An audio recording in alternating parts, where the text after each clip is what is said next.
Olá, essa apresentação meu nome é João Pedro, eu e a minha colega DDA fizemos sobre a norma regulamentadora 35, que trata de trabalho em altura. Para começar, vamos pela definição. O que é considerado trabalho em altura? É considerado trabalho em altura todo aquele serviço realizado acima de 2 metros do nível interior e com risco de queda do trabalhador. Ou seja, qualquer trabalho que se encaixe nessa característica é regulamentado pela norma 35. Aqui temos alguns exemplos de trabalho em altura. Ali primeiro a manutenção em rede elétrica, poderia também ser rede telefônica, a limpeza de janelas em prédios e edifícios. E no ramo da construção civil também tem vários tipos de trabalho em altura ali, com andaimes, guindastes, entre outros. De acordo com o Ministério do Trabalho, em 2017, pesquisa de 2017, cerca de 10,6% dos acidentes de trabalho no Brasil foram decorrentes de quedas com diferença de nível, ou seja, quedas quando havia trabalho em altura.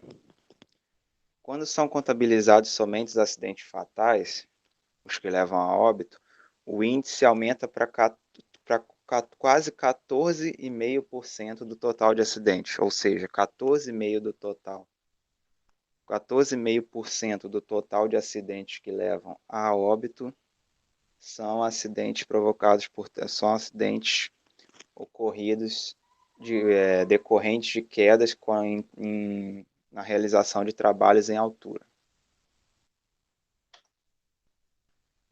Além dos acidentes das quedas que levam a óbito, também podem haver outras consequências graves de quedas, como fraturas e múltiplas lesões, que podem levar inclusive a sequelas, como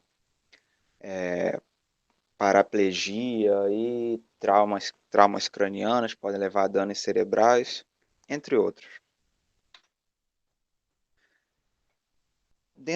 Baseado em tudo isso que se falou, foi criada a NR35, que, como todas as NRs, né, estabelece parâmetros de segurança, nesse caso específico da NR35, parâmetros para atividades em altura, visando reduzir ao máximo o risco de queda para o trabalhador. Alguns dos fatores realizados a acidentes, a gente deu exemplo de alguns dos fatores relacionados a acidentes de trabalho em altura.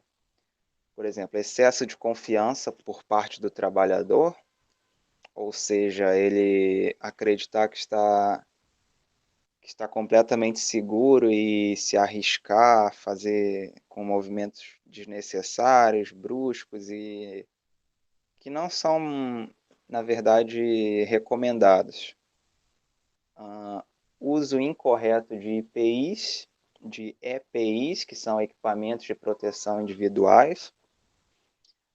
Os EPIs têm uma norma específica para os EPIs, se eu não me engano, a NR6, específica sobre EPIs, e o uso de um equipamento de proteção individual incorreto pode levar a sérios acidentes. O descumprimento ou desconhecimento do procedimento operacional e da análise de risco. A análise de risco, a gente vai falar mais à frente, é um procedimento que deve ser realizado pelo empregador e em conjunto com o empregado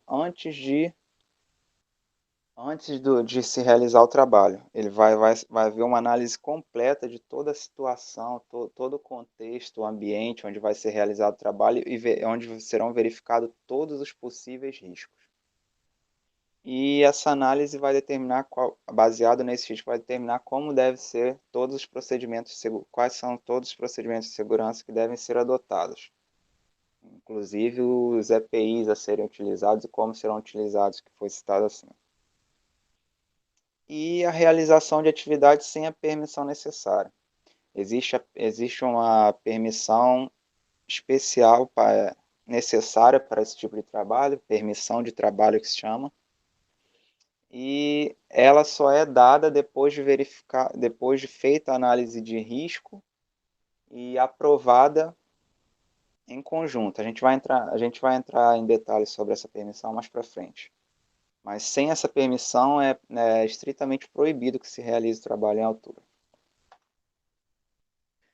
Bom, aqui alguns dados que são funções do empregador. Implementar todas as medidas de proteção delimitadas na norma, na NR35. Estabelecer qual o procedimento para o desempenho das atividades em altura. Realizar a análise de risco, como eu expliquei anteriormente, e, se for o caso, assegurar que seja emitida a permissão de trabalho. Como eu falei, sem a permissão de trabalho não pode ser realizado o trabalho em altura. Garantir a avaliação prévia das condições do ambiente de trabalho, incluindo o planejamento e a adoção de medidas complementares de segurança. Tudo isso deve ser feito de acordo com a análise de risco. Participar do cumprimento das medidas de segurança pelas empresas terceirizadas. Quando há empresas terceirizadas, cada uma vai oferecer determinadas medidas de segurança e devem se obedecer todas as medidas de segurança que as empresas terceirizadas definem.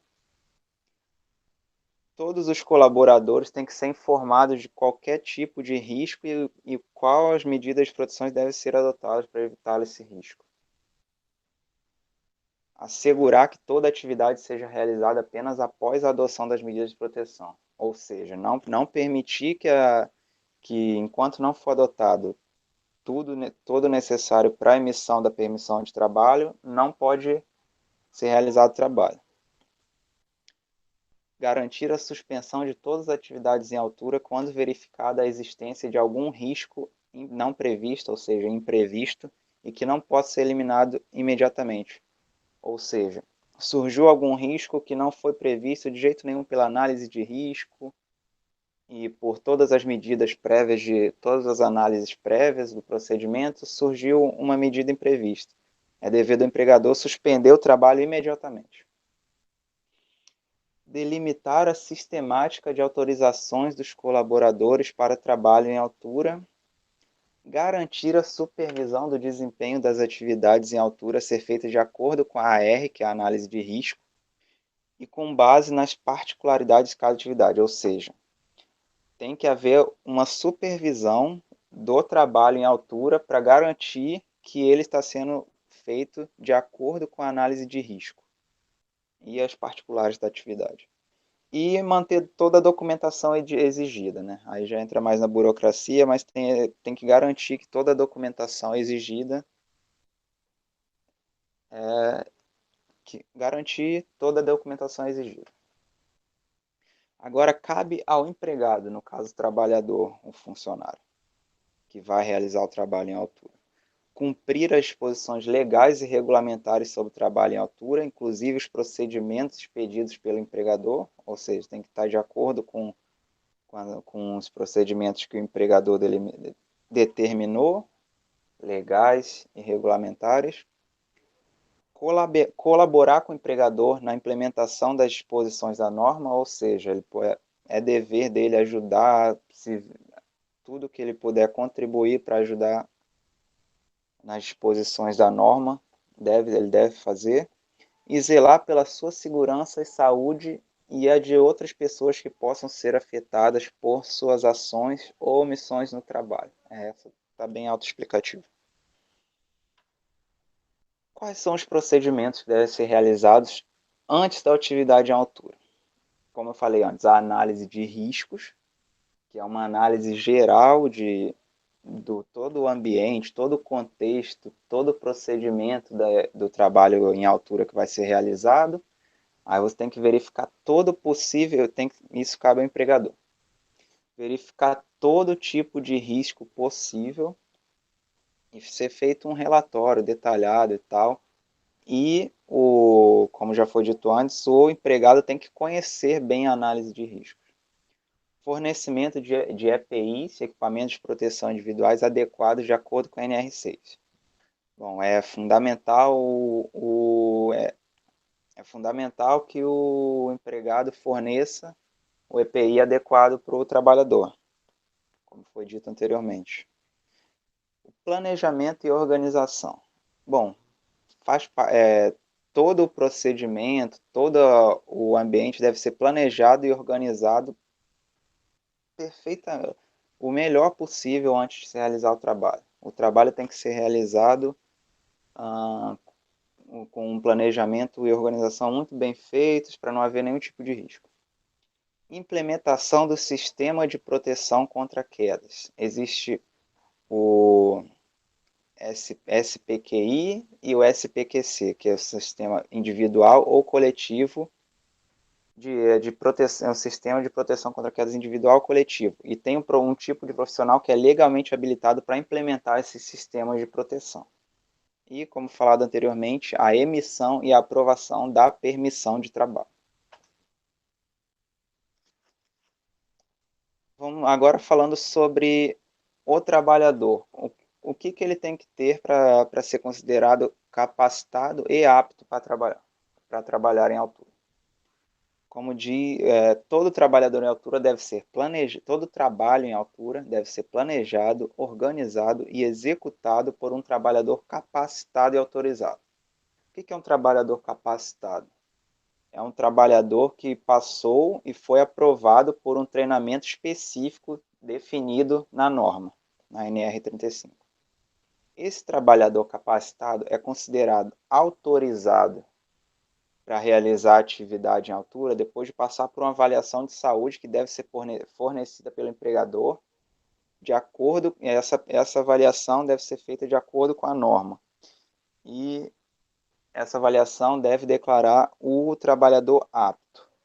A partir desse momento, o trabalhador é capacitado e autorizado, então ele está apto para realizar o trabalho. Deve ser feita essa avaliação de saúde para possíveis talvez o trabalhador tenha medo de altura, alguma fobia, pode passar mal, alguma coisa do tipo, então é extremamente necessário.